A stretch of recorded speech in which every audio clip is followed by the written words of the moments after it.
Hello to all my booty seekers and cheek chasers. This is the Carpe Natem Podcast, and I am your host, Nate de la Hoya-Reynoso.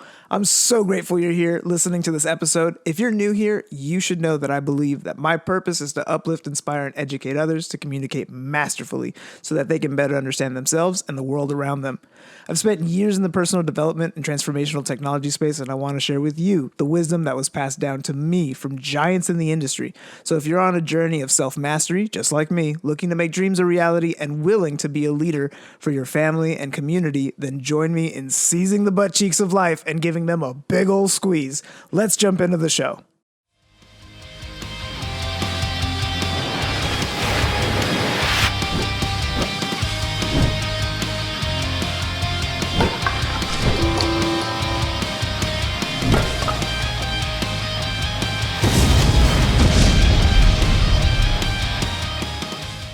Welcome back, everyone, to another episode of the Carpe Natem Podcast. I'm so excited for this next guest because this is a man who is a mindset motivator, a content creator, and an overall wellness subject matter expert. He's becoming an expert in all things wellness. I can see this through his content, through what he posts, through what he says.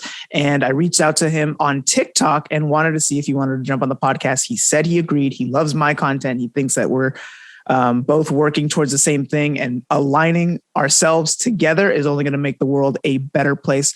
Tyler Campbell, aka Tyler Wellness. Welcome to the podcast. Hey, thank you so much. Appreciate that. And again, like what you're doing. Appreciate you hitting me up to get on the podcast. Of course. Tell the audience a little bit about you, about your content that you currently create, and kind of like the mindset that you're in. And how you're really trying to change how people think about themselves, about wealth, and about like what abundance is. Absolutely. So I guess we'll go back just even like 4 or 5 years, from now where I was. I used to be in a place where, I was working a ton. Like I had a full-time job and a part-time job, and I was also in college. I'd, spend time also hanging out with my friends, and the conversations that I heard, there was a lot of like self-deprecating like conversations. You put yourself down and then you wonder why you're in the situations you're in. And, that was my life for a while. I was just kind of skating, just doing things. Right. And then all of a sudden one day I was working at my full-time job, which was Planet Fitness. And a member comes in and he's like, "Hey, you seem pretty cool. You should check out this book." And he recommends me Think and Grow Rich. Right. It's a classic. I know it absolutely changed my life because I just started to listen to it. And then from there, I started to just think about things differently and realize like the way that I'm thinking about my life is the reason that it's the way it is. And until I put another, like a creative lens on it, I'm not going to ever see anything different. And so what I started to do, I reached out, started to apply to higher positions and stuff like that, get out of it. But eventually I just became fully self-employed because, awesome. I had a whole bunch of stuff. I started like entering the personal trainer world, getting clients that way. Then I realized like I'm offering like my personal services based on knowledge that I know. And then so I started to, advance more skills in my spare time. And eventually I learned how to build websites and do advertisements for clients. And then that became the full thing that I do, managing accounts, building their sites. And then also because I was able to turn my own talents and skills to income. And it's a basic system, that anyone can do. I try to help teach others how they can monetize their skills that they might not even realize are valuable. So that's wonderful. It sounds like you at an early age were able to recognize the minutia and the terribleness of just day-to-day grind, and that grind set mentality of like, you just got to work more hours. That's the secret to wealth. That's how you accumulate wealth. When that is one of the biggest lies I've ever been told to my face. And it was always told to me by somebody I loved. They were like, all you got to do is just work more hours, put those 20 years in. And at the end of it, they'll give you a watch and say, good job. Right. It's that old school factory mindset. And nowadays, it seems like more and more people are able to monetize off of what they're really good at. For example, artists used to kind of be like a dying breed, and there really wasn't any money into it. So they usually took jobs where they didn't get to express themselves artistically. And now those same those same types of people are creating NFTs and building $1 million empires off of sketches they made in their mom's back room. Right. So with the shift, I'm seeing like we live now in the greatest time of manifestation to ever exist, because things that you thought didn't exist or couldn't be done are being done by people at record numbers. But I still see a lot of people having a real broke mindset, a real like famine mindset, a real like this feeling of, if I give to you or if you're doing really good, that must mean I'm doing less or I get less, when that's not the truth at all. Absolutely. Do you have anything to say to those people who currently live in that thought of the cynics, the people who genuinely feel like there is no escape to what they're doing? Yeah. Similar to how you were saying it, one, that not being the case, you have to sort of look at it as like, without one thing, there can't be another, right? A farmer cannot expect to just pull out plants without planting seeds. So where did these seeds come from? Well, it came from the plants that they harvested before, got the seeds, and then replanted it. So there's always an abundance of something to go around, right? And It's just a matter of like changing our mindset. Like if you have a friend who's starting up their small business and you're right now in a job and you know you're going to have a paycheck in the next 2 weeks and you know money's coming in, you can help that friend out, give him a little 20, 30, 40, whatever his service costs, and help him get off the ground and started. And you still have your abundance coming in all the time anyways. And the amount of times I had scarcity thinking, I lost profit. And the times where I would give away things and give stuff for free and just give my services for free, the people that would come back and buy from me like threefold of what I gave away for free. It's never a lack of abundance. Right, exactly.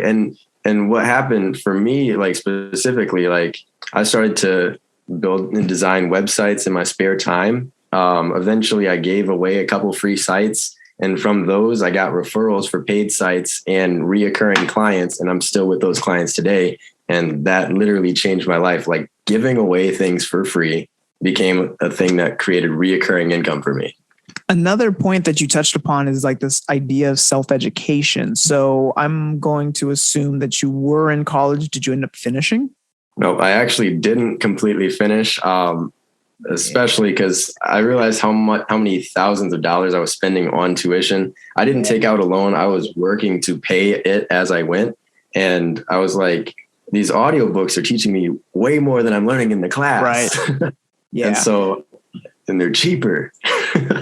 I mean, yeah, honestly, a Think and Grow Rich copy you can get for less than $10. And a textbook on philosophy for your Philosophy 101 class would cost you anywhere between $150 to $300, depending on who wrote the book. And it's usually always the professor. Right. It's just like, why is your book so expensive? You wrote it. Right. And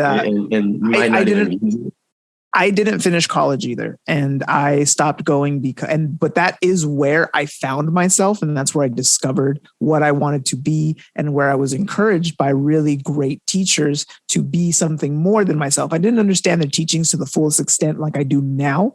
But at the time, that was my pathway into training, into teaching, because I always wanted to speak in front of them. I always wanted to perform. So I thought my way out was to be some sort of musical rock star. And I went rock star and I was successful, but it ended up burning out. It wasn't sustainable. It was, burning away money. So, I got to play on Warped Tour. I got to tour across the country. I got to do so many cool things, but it left me with a drug addiction. It left me with negative 10,000 in the bank, negative 15K in debt. Right.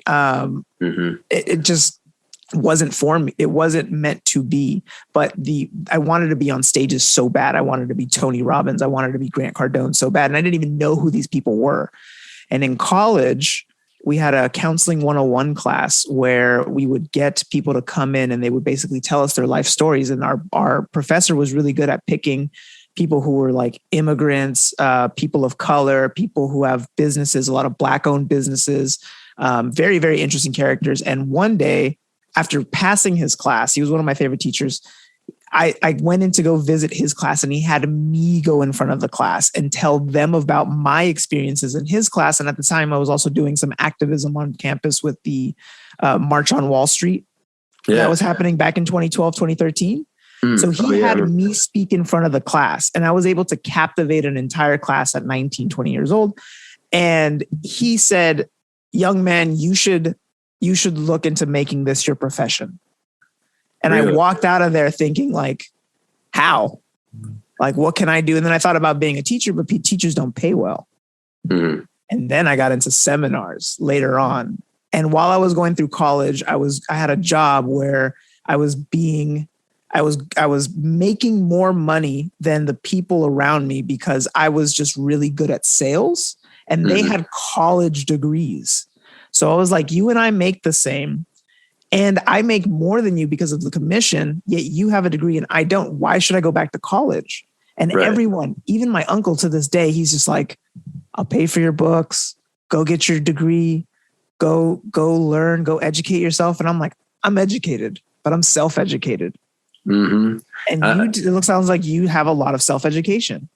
Yeah, absolutely. Similar to, not exactly the same story. I didn't, speak in front of my class and, or anything like that. It was some of those things, like a friend lent me their Audible account. He became a friend after he gave me the book recommendation. I started talking to him about the book, and then he was like, hey, I got a whole bunch more, check it out, gave me the password. And I just started to binge all of these books that he had. Oh, yeah. And that was like the phase of my life that kind of made all of this happen. Like for 6 months, I literally shut out everything. I worked, I listened to audiobooks and repeated. That was about it. And just started to just build a foundation of information. And when you were talking, it reminded me of the quote by Jim Rohn, formal education will make you a living, but self-education will make you a fortune. Correct.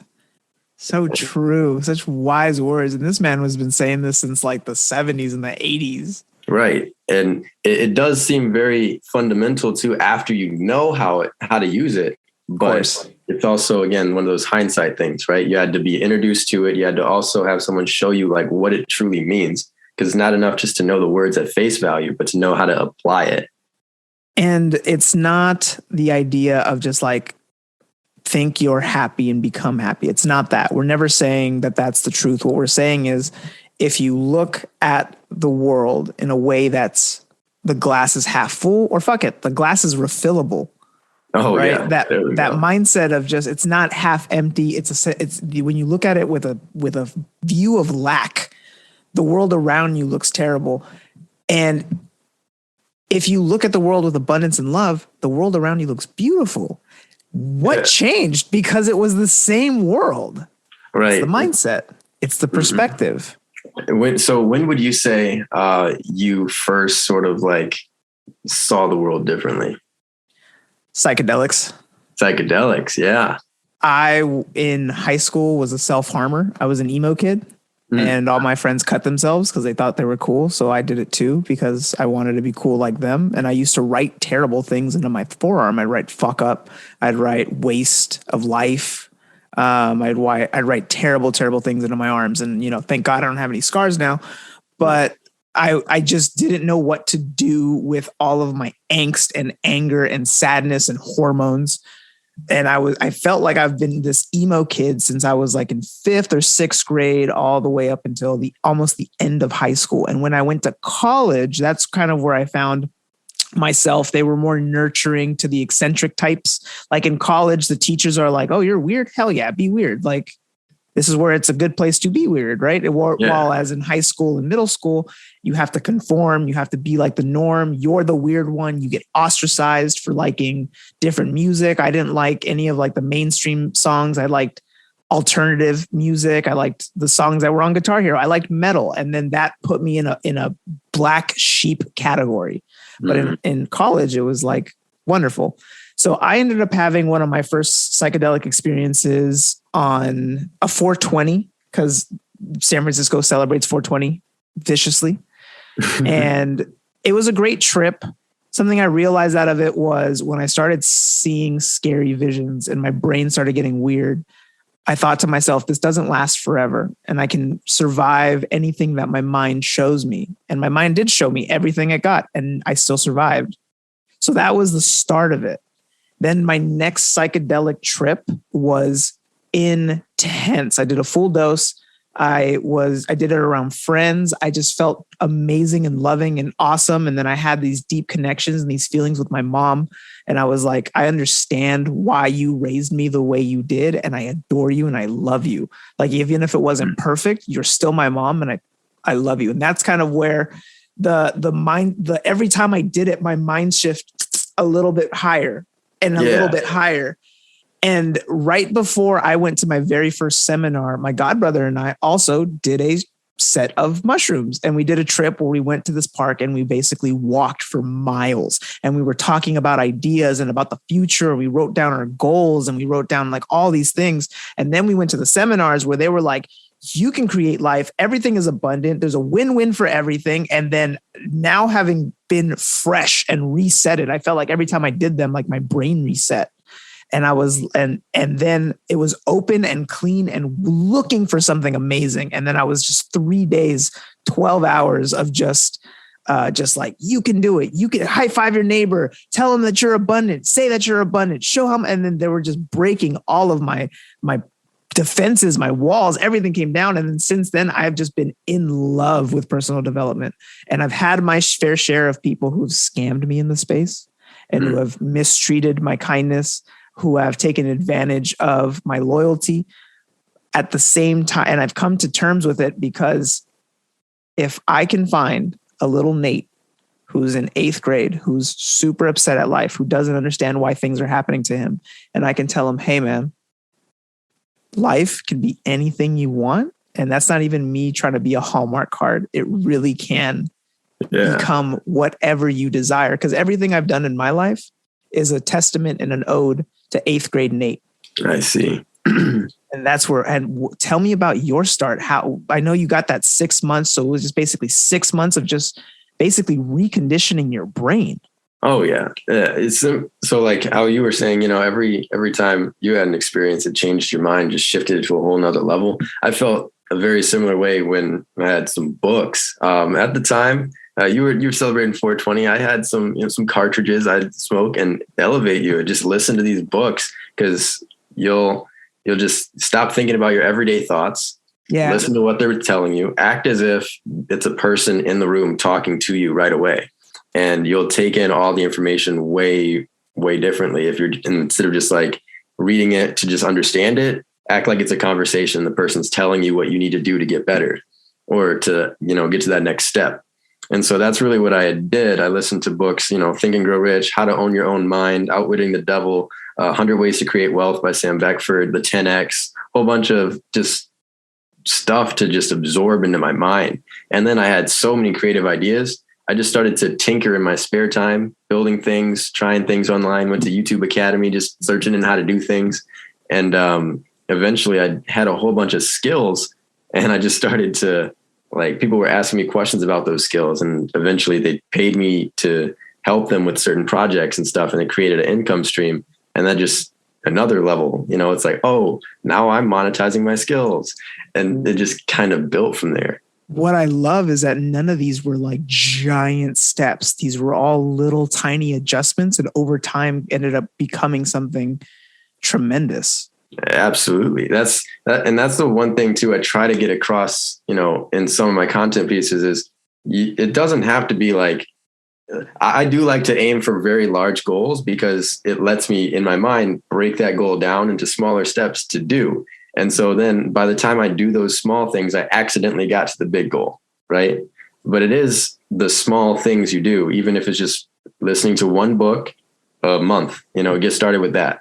And then from there, maybe you'll do 2 books or whatever you want to do from there. But the information that you learn from that book will then also change your perspective after you read that. So you might take different actions. You're going to change your habits. You're going to change your thoughts. And it's just an effect that can't even be calculated.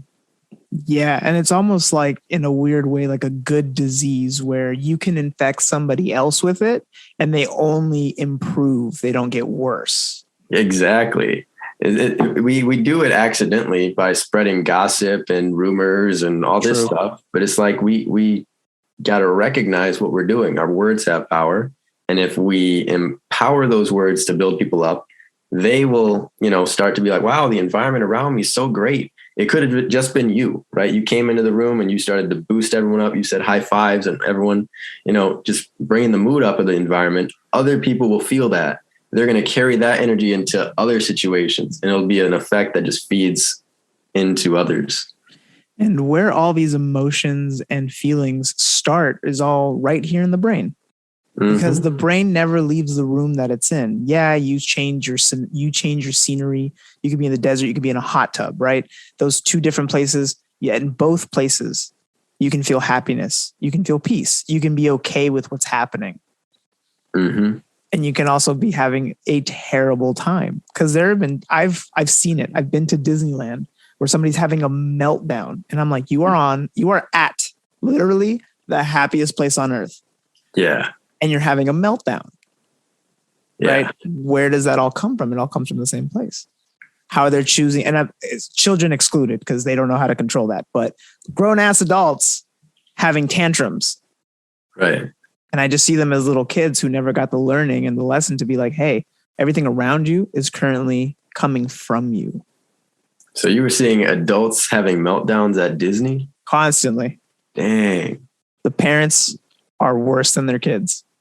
And I'll stand behind that statement. It's why, and I was also on psychedelics, so I was like hyper aware of everything.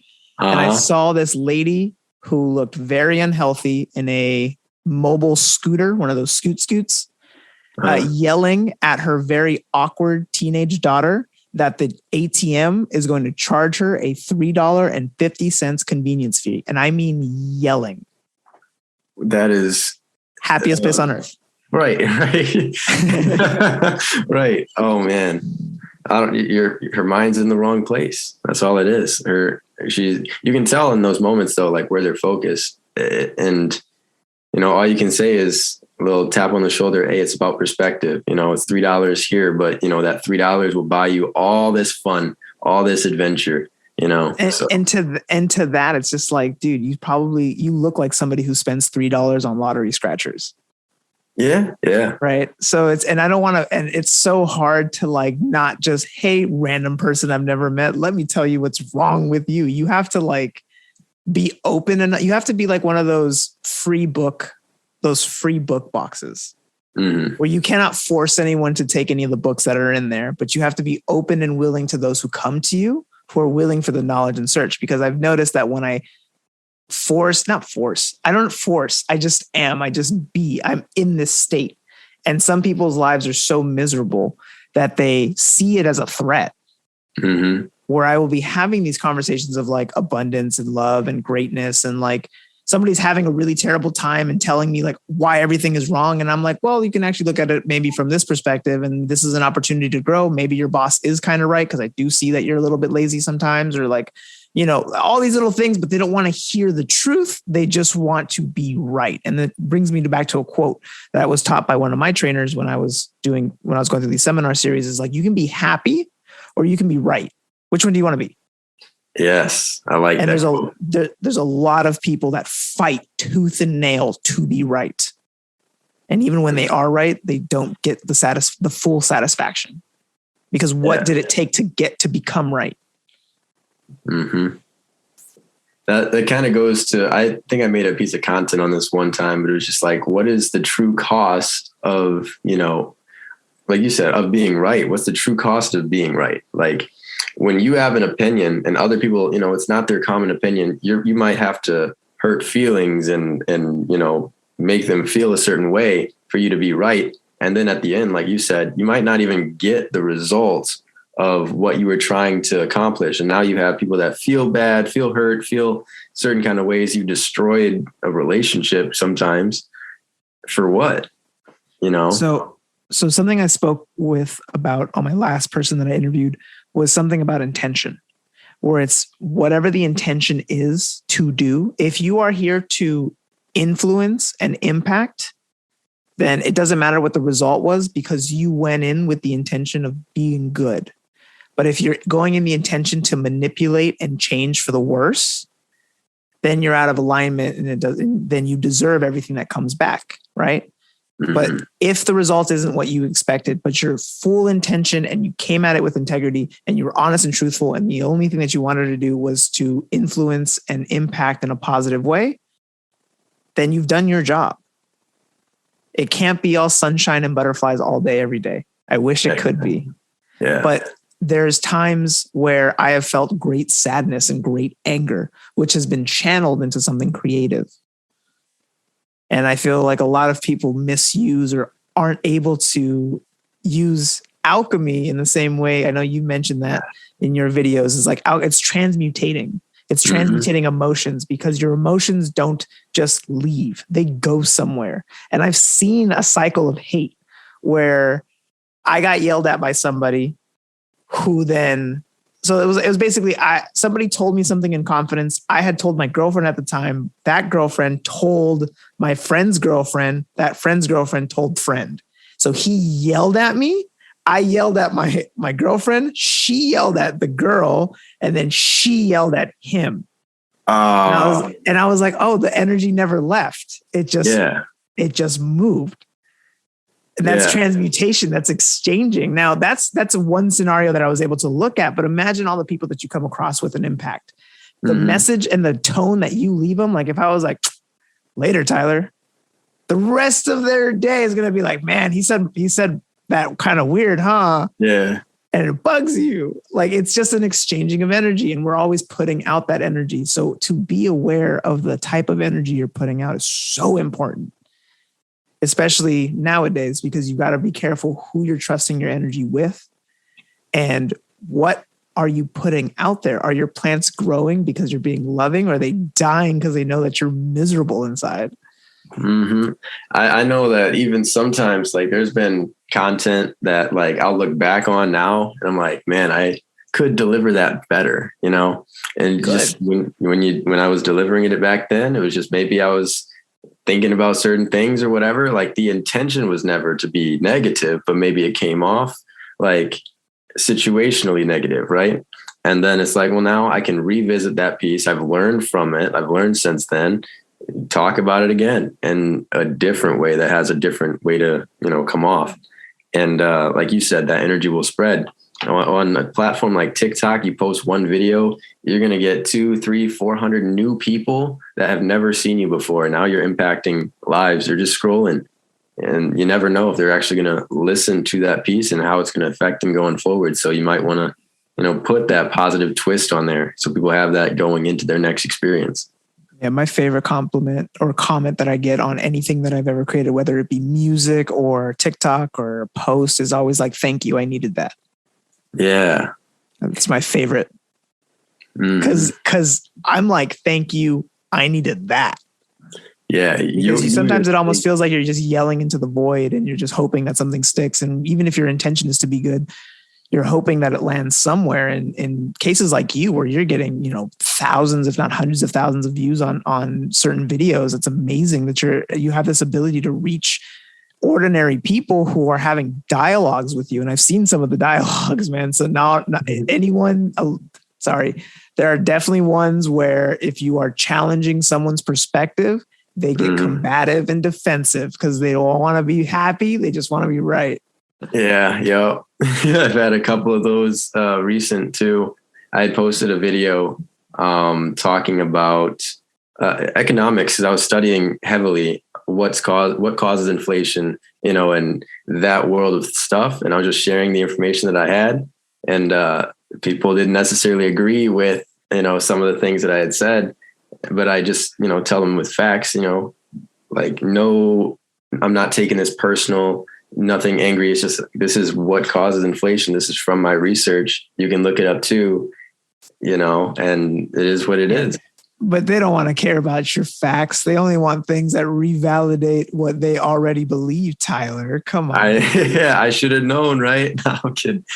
But I knew that. But it's just one of those things, like, I did it anyway. And the intention is pure. And, I did have people that did understand, resonated with the content, but also got the others that didn't. So And I love that. That's exactly why I wanted to invite you onto the podcast. I felt I resonated with what you were putting out there, and by your actions and by like what the messages you're putting out there. I was like, this is somebody that I can have a really good conversation with. And the fact that we are separated by time zones and you're states away from me, we're still able to connect because we think and vibrate on that same conscious level.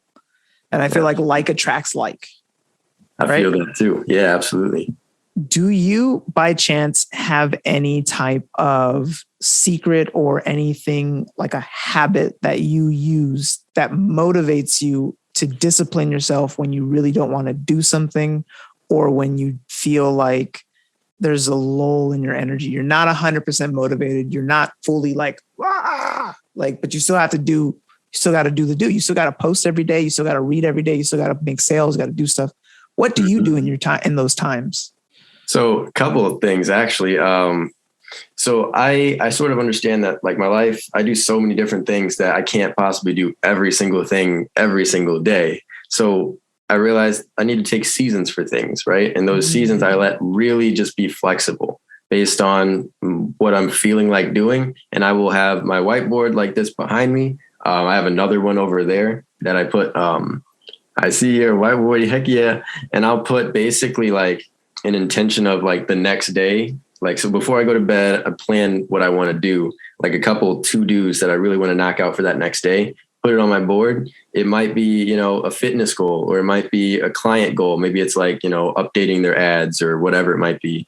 But I will at least accomplish one thing for myself. And one quote that you'll hear me say a lot is make yourself a priority, right? Because we're prioritizing something all the time, but I choose to now prioritize things that I wanted to do. And that gives me the like internal power to feel like, oh, I have control over my life. Even if it's just, I went to the gym one day, like I did something on my board today. And so as long as I do something on that list, I'm good. And that's my thing. I like that. Looking back at all of these different kind of habits and rituals that you have, is there one that you adapted that you can confidently say led to your success today? Oh yeah, 100%. So it's what I call the 4-step plan to achieve success, right? And it was one of those things, I read tons of audiobooks and I got like bits and pieces and put them together. And I started to like realize things that I did. And I was like, wow, that led to that success. So, okay. So basically the 4-step plan is 1, decide what it is that you want, right? So it's either write it down like I do with my board, but that's what I want to do, right? Then step number 2 is make a plan. It might be a goal that you don't necessarily know everything for. So part of your plan might be learn some more information, study, right? But if you know what you need to do, that's your plan. That's your to-do list, basically.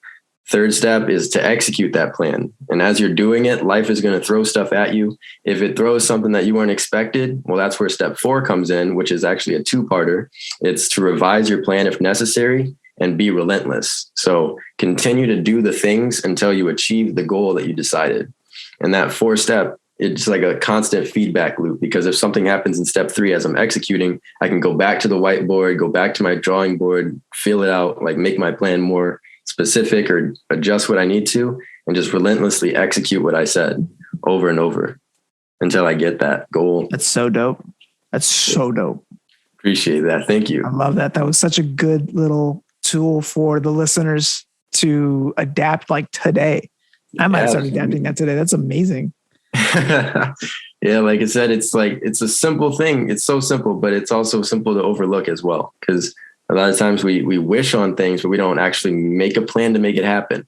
And a lot of the times it's usually you just have to have the right conversation with the right person to tell you like, hey, these are the basic actions that we already know what to do, but we just need someone to sometimes tell us, hey, like, when are you going to get started? Like, got to get an accountability buddy. Exactly. So accountability buddy, right? Is there anything that you currently do to maintain balance through, because you have so many fingers dipped in so many little avenues, and maybe it looks like that for me and maybe it's not, but it definitely looks like you have your online stuff, you have your TikToking, you have your own personal development. I'm sure you're also healthy and you probably train or work out too. What do you do to create balance when it comes to somebody who's of course, doing 90 different things at once, which is very common today. Yeah, absolutely. And it does look like that from the outside. It definitely is like that. It's kind of crazy. I'm all over the place. But I kind of make a schedule that I know I can stick to. So I work out, at least 3 times a week, but I try to do more 5, 6. And usually, again, my routine, the solid 3 will be a lower body workout, a chest and tris, and a back and bis. So you get everything at least 1 time a week. Then if I do it twice, I already have a plan in mind for that. So a lot of the times I just build frameworks for what I want to do and try to find ways to make it fit into my life slowly but surely, like adding in a small habit here. And until it sticks, I do also use my calendar pretty heavily. I'll open up my phone because I have the Apple Watch. It'll tell me what I have scheduled next. And I will schedule like basically almost my entire day of just stuff. And my goal is to make sure I achieve all the things that I put on my calendar, but things slip occasionally. And I just don't let it, I don't let that affect me because I can put it on another day or I can move it forward. So eventually what I put on my calendar will get done, but it's just a matter of like disciplining myself to do things, right? Does that make sense? It does. Absolutely. And it sounds like you really have these really strong rooted habits. It seems like you're very almost type A-ish, where it's like, I got everything planned out. I've gone to the next task. All right, I'm done with this one. On to the next thing. Like you're just ready to go. Did you play sports as a kid or? Yeah. So as a kid, young, I didn't really play, but entering into my 8th grade, I started getting into sports. I did basketball for the first year in 8th grade, but then I didn't continue it in high school. I actually did track, cross country, football. So you're a multi-athlete because you have like that kind of, I can tell that athleticism is in you, like that mindset that I come across of people who are very athletic, who just kind of like, oh, time to go, coach. Like coach said, gotta go. And it's just that same kind of feeling you push out that same vibe. And those are always high performers. Appreciate that. It's kind of, it goes back to, always heard one of my coaches saying, just be coachable. And that's kind of why when I hear these audiobooks, especially if they're written more like a conversation, like the guy's just telling you things. Oh, it's so easy to be coachable. You don't have to listen for like, how do I apply this? They're telling you how to apply it. And I just do it. Do you have a top 3, top 5 book that you would recommend that changed or impacted you? Because it sounds like you read a bunch, and I've read, I think I have like 79 different audibles in my collection. And then you see the wall behind me. Oh yeah, absolutely. I'll do top 3 right now. And if I think as I'm talking, I might actually, I'll do a 4th because obviously Think and Grow Rich is number 1. It's right there. A second one that I'd have to do is Mindset by Carol Dweck. That's a really good one. She talks about basically like as a kid, what's the difference between a kid who goes out there and talks to all the kids and makes friends versus the ones who don't, right? And what's the difference between, well, just their mindsets in general as they grow up and how it's cultivated and all that kind of stuff. So it's really just an enlightening book. A third one that I would do, so Think and Grow Rich, Mindset, Outwitting the Devil by Napoleon Hill. That one's also really good. Yeah. Underrated as heck. It ties really heavily into the stuff about mindset because when you understand how your mind works, then it's like, well, now you got to discipline yourself because the devil will whisper. And my only criticism of it is that it repeats. Yeah. A lot. But I think that's what his whole point is like, I'm really trying to get it down into your head. Like, this is the truth. And that the fact that he masterminded with the devil is like, back then, that was like basically witchcraft. Right. Like what you did, what you were talking to who? And that's the reason like why they said the book got released. Didn't come out. Yeah. Cause the wife didn't want it. She was all like, I'd be damned if this book comes out while I'm alive. And then and then pass it to her cousin who was like, nope. And then when she died, her husband was all like, all right, this got to get out to the world. Exactly. So I'm glad they finally released it. And another one that I would say for sure is Atomic Habits by James Clear. Great book. Oh, yeah. Also highly underrated because as we were talking about earlier, it was a quote that came from that book that I thought about, didn't say it. We were talking about like, how do you stay disciplined on top of things and stuff like that? And I was talking about, I build systems ahead of time, because in his book, he talks about, we don't rise to the level of our goals. We fall to the levels of our systems.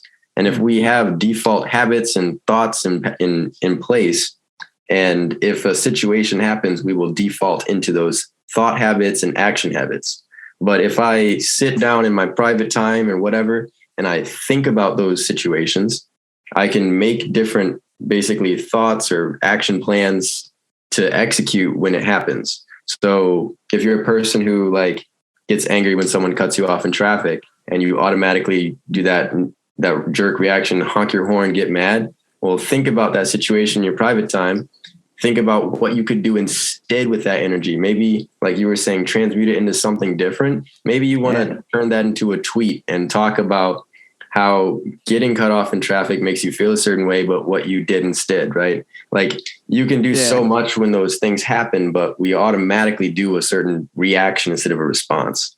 Yeah, my wife actually taught me that instead of flipping them off or being upset when you like say somebody cuts you off or drives stupid and then you end up like window to window, you can just be like, good job. I mean, you're like, good job. It's like you're being positive and you're not, but it's still petty. But you're encouraging them. You're like, you know what? Good job. You got your license. Hooray. Right. And it shows that it might make them think differently too. Like, he's not angry. Like he's not angry. I'm definitely calling you dumb, but like, good job. Like you did it. Wow. You did all that. You cut off 7 people just to be at the same stoplight as me. Yeah, exactly. Like, oh man. But I would say those are great book recommendations. Thank you. What would yours be by any chance? Sure. I can give a couple books that really helped me. So one of them is The Power of Habit. That book was very, very interesting, especially with like talking about the inner workings of the mind and how habits cannot be destroyed. They can only be replaced. So that's why if you're to replace a habit, it's supposed to be something that you can execute. It's the response or the trigger, and then the emotional response goes into the habit, right? So if you're able to disrupt that 3-part trio, you're able to stop or mitigate the habit, but you have to replace the action with something else, or else you just go back to it. So that's why a lot of people, instead of smoking cigarettes, they eat, because they have to replace the oral fixation. And it also talks about a story about this lady who went like crazy gambling, and she got absolved of all her debt and went bankrupt and ruined her family because of her gambling. But they were able to prove it in a case in court that it was her brain that caused her to gamble. Right. But then she got out of debt and then went right back into gambling, which is insane. Then this other man had PTSD and strangled his girlfriend to death. And he got put in jail. And they were like, he wasn't in control of his actions. Well, neither was she. And that's one of the cases. And I think chapter 2 or chapter 3, it's a really, really good book. I highly recommend Power of Habit. I love Malcolm Gladwell as a author. Tipping Point and David and Goliath are really good books, because they talk a lot of Tipping Point is very, very interesting. It changes of like how, like one of their chapters was about how the New York subway system got so bad that they ended up having to implement police people on the trains to clean it up. And what the tipping point for that was like a mass murder that happened on the trains. The subways were like, and then it told you like, how did we get to this? It wasn't just one single step. It was multiple things. And they talk about how like, if you don't want your building to be vandalized, the first thing to do is to not fix it up. So say someone breaks your window. If you leave that window broken, the next week, somebody will graffiti the front. Interesting. And then when there's graffiti on it, now there's going to be more vandalism there. If you're able to clean it immediately or fix it immediately, it's less likely to be vandalized, and you don't get to that tipping point where something has to change. So that was a really, really good book. And then David and Goliath, bunch of different scenarios where like there's this biblical story of David fighting Goliath, and Goliath is huge, and he breaks it down. He's just like, Goliath might have been this really giant Tony Robbins sized person who was just really, really strong. But David was a sheep herder, so he was able to attack foxes with a slingshot. So if you throw one of those rocks fast enough and you're really good with precision and you're able to hit somebody in the face, you can kill them. It's like shooting a bullet. Yeah. So this thing about like this small, tiny person defeated this large, gigantic human, like, yeah, but you're having an archer versus a tank, like an archer wins. Mm-hmm. And it's a really, really good book breaking down scenarios of like, is this person really the way we make it seem, or was it the other factors? And people try to make a story about it. It's like, let's look at it like that. I love Malcolm Gladwell as a book, as an author. And then Yuval Noah Harari's Sapiens, that helped me understand people better and relationships. Apparently, the most amount of relationships that a sapien can have and be effective with them is 150. Anything after that, we divulge into, it devolves into subgroups. So you can have 150 relationships at one time. And this isn't just like your immediate family. This is like my coworkers. These are like the people that I meet at the store, people I see regularly. You can have 150 of those. Anything after that, the brain, the body, everything just kind of it ends up like becoming counterproductive. So those three are like my recommendations. Oh, heck yeah. Those, especially the last one, what Sapiens? Sapiens by Yuval, Yuval, Noah, Noah, Harari, Harri, or something like that. Harari. Just if you Google it, Google will definitely have it right. Oh yeah, absolutely. So yeah, that one was an interesting one. I didn't ever heard of that one yet. So all these books are fantastic. If you want to borrow my Audible library, by all means, you're more than welcome to. Dang, heck yeah, I would be binging everything. Yeah, go for it, dog. I have the Success Principles in there. I have Money Master the Game in there. I have Think and Grow Rich. I have Secrets of a Millionaire Mind. I have everything, dude. I love it. I'm such a consumer. Oh, heck yeah. That's where it's at though. Again, we were talking about self-education earlier, and it proves it. It's when you find a path that you want to know more about, then there's authors out there who have done their time and curated a book for you. It's like, let me absorb this. To an extent, because there's a lot of people that consume but don't take action. So I feel like personal development is a lot like cocaine, because after watching a really good video, you're like, yeah, I fucking did it. But you did nothing. You were just laying in bed listening to the audiobook, right? Mm-hmm. So it gives me the same sense of accomplishment, because you feel motivated, you feel driven, and you feel passion, but then it fleets, it goes away. That's why whenever I listen to something or I read something, I immediately get on the podcast and just start recording an episode or start writing stuff down, because like the minute I walk away from it, my ADD brain just makes it go away into the ether. Right. But the more that I make TikToks, the more TikToks I make, the more podcasts I make, the more I journal, the better I understand the shit that I'm putting into my brain. And I'm not just consuming for the sake of consuming. I'm actually consuming for the sake of taking action and bettering myself. I like that. And that's a really strong habit too for our listeners too. Like, again, if you want to learn how to retain information better, share it with others. So like you said, do you listen to the whole book first, or do you listen to just like say the chapter or a section that inspires a thought? I read the whole thing. I try to I'm very gotta go from point A to point B. So I try to get through as much as I can. I can't skip chapters around unless you're forced to, like in Tools of Titans. They're like, don't read this in order, just jump around. Really? And from there, it's like, yeah, they'll so in the Tony Robbins chapter, it's a couple of pages, but in it, there's like a meditation that gets mentioned by somebody who's also in the book. So they tell you to jump into this other part where you're able to read excerpts and exercises, and you jump to another part and jump to another part. So it's a book to bounce around in, but something like Money Master the Game or Hooked or, Sell or Be Sold, I have to read it in order. Yeah, same here. But like you just kind of dropped the gem there too, to just remember information. Just try to share that if you can. Like that's one thing that I'm trying to do as well. When I hear one audiobook, at least do like something, either a conversation at my mastermind or a TikTok video, Instagram Reels, YouTube, something. It helps me retain it, because like you said, it goes right to the ether if you don't do something with it. Right. It's something along the lines of like, if you read it, you know it, but if you teach it, you understand it. Mm-hmm. Yeah, I like that. I wanted to ask you two more questions to wrap us up. One of them is, in the last couple of years, what belief or behavior or habit has most improved your life? Let's see. Belief or habit? You can either or two. You can say both. Oh, yeah.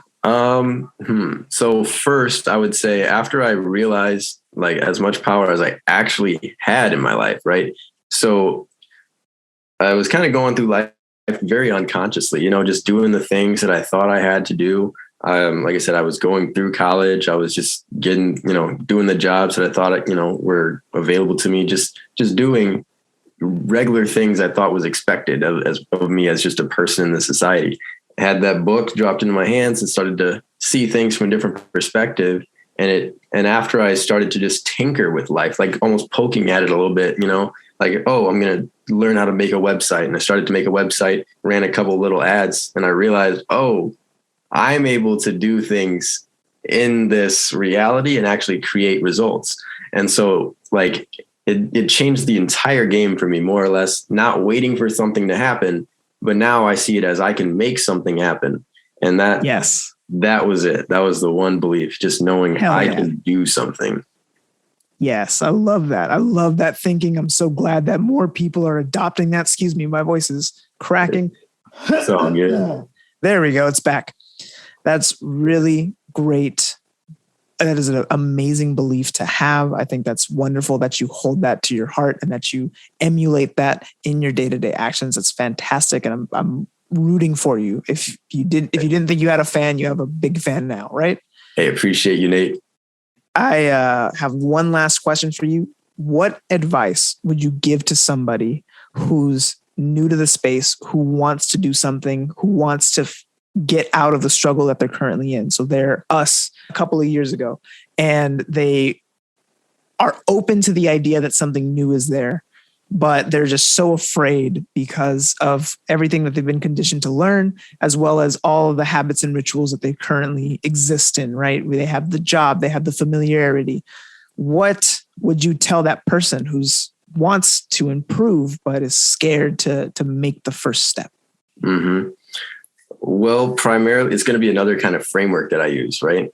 So when it comes to anything, we build our belief systems, then we think we know things because of those belief systems, and then the actions we take correlates what we believe. So if we say learn information, we want to learn new stuff, it'll change our belief systems. If it changes our belief systems, we'll take new action.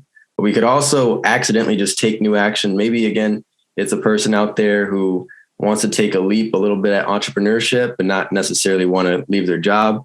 Maybe they just start by making a couple social media posts offering their services, right? Then it's going to change what they know because people will respond a certain way. They might comment, they might not, or, you can tinker and realize the feedback that you're getting, which is going to then change that belief system overall about what you're capable of doing.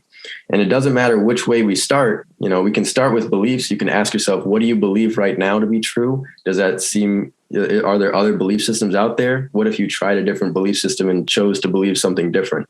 Or, start at your knowledge, reading books like we do, which then changes how we see things. Or again, direct feedback from your actions. So picking one of those three pillars and just kind of tackling it any way you feel. I'd say start with knowledge, so that way you're armed with information, and then take action, which will then build a whole another belief system on itself. That was such beautiful advice, Tyler. Thank you so much. And thank you for being a guest, brother. Thank you so much. Hey, I appreciate you having me on here. It's really great what you're doing. Like I said, I listened to the other podcasts. I like the whole idea. Just grab life by the butt cheeks and go. Yeah, man. Because too many people say grab life by the balls, but not everyone has balls, but everyone's got an ass cheek. There we go. You can grab life by the ass. And I love, it's just Carpe Natem. It's silly. It's motivational. It's positive, but it's also humorous. I want everybody to know that I want everybody to do better. I want everyone to grind. I want everyone to succeed and be on that hype. I also want them to know that it's okay to be silly and humorous and fun. You're supposed to have fun. This is the only life you get. So you should have as much fun as you can never at the cost of anyone else. Be careful that it's always a win-win-win. This is something that I learned. If you do anything, it's got to be a win for you. It's got to be a win for me. And it's got to be a win for the greater good. Because it doesn't matter if you and I win, if that means that a family is ruined. Exactly. So I love the advice you gave. I love everything that you brought to the table. Can you tell the listeners how they can get a contact, find you online? Yeah, absolutely. So I do have a direct link that has all of my socials on it. It's tyler.talent2income.com. Or, I do have under basically every platform, it's Tyler's Wellness, YouTube, Instagram. I don't have a Facebook, but yeah, YouTube, Instagram, TikTok, and YouTube. Yeah. Awesome. Thank you, Tyler, so much for being a guest. And I really do appreciate you for taking the time. Absolutely. Appreciate you again having me here as a guest. Until next time, y'all. Thank you so much for listening to another episode of the Carpe Natem Podcast. If you loved this episode, please consider leaving us a positive rating and review on Apple Music or iTunes. It only takes 30 seconds for you, but for us, it helps spread positivity to more people during these chaotic times. It helps build a community, and it makes me smile from ear to ear. Speaking of community, we have a Facebook group, www.facebook.com/groups/Carpe Natem. Just answer the 3 questions to get access to some extra motivation and inspiration for your timeline. If you would like to support this podcast, screenshot this episode, share this to your story, and tag me on Instagram at CarpeNatem114. That's going to be my handle across all platforms, including TikTok, if you'd like to give me a follow. If you haven't already, please rate us and subscribe on Spotify or anywhere you enjoy your podcasts. And lastly, you can find all episodes, linked to resources, and opportunities for coaching and mentoring from me at CarpeNatem114.com. I cannot thank you enough for spending part of your day with me. You are all rock stars taking the necessary steps to be your best self, willing to do whatever it takes, and ready to grab life by the butt cheeks. Until next time, this is Nate De La Hoya-Reynoso signing off.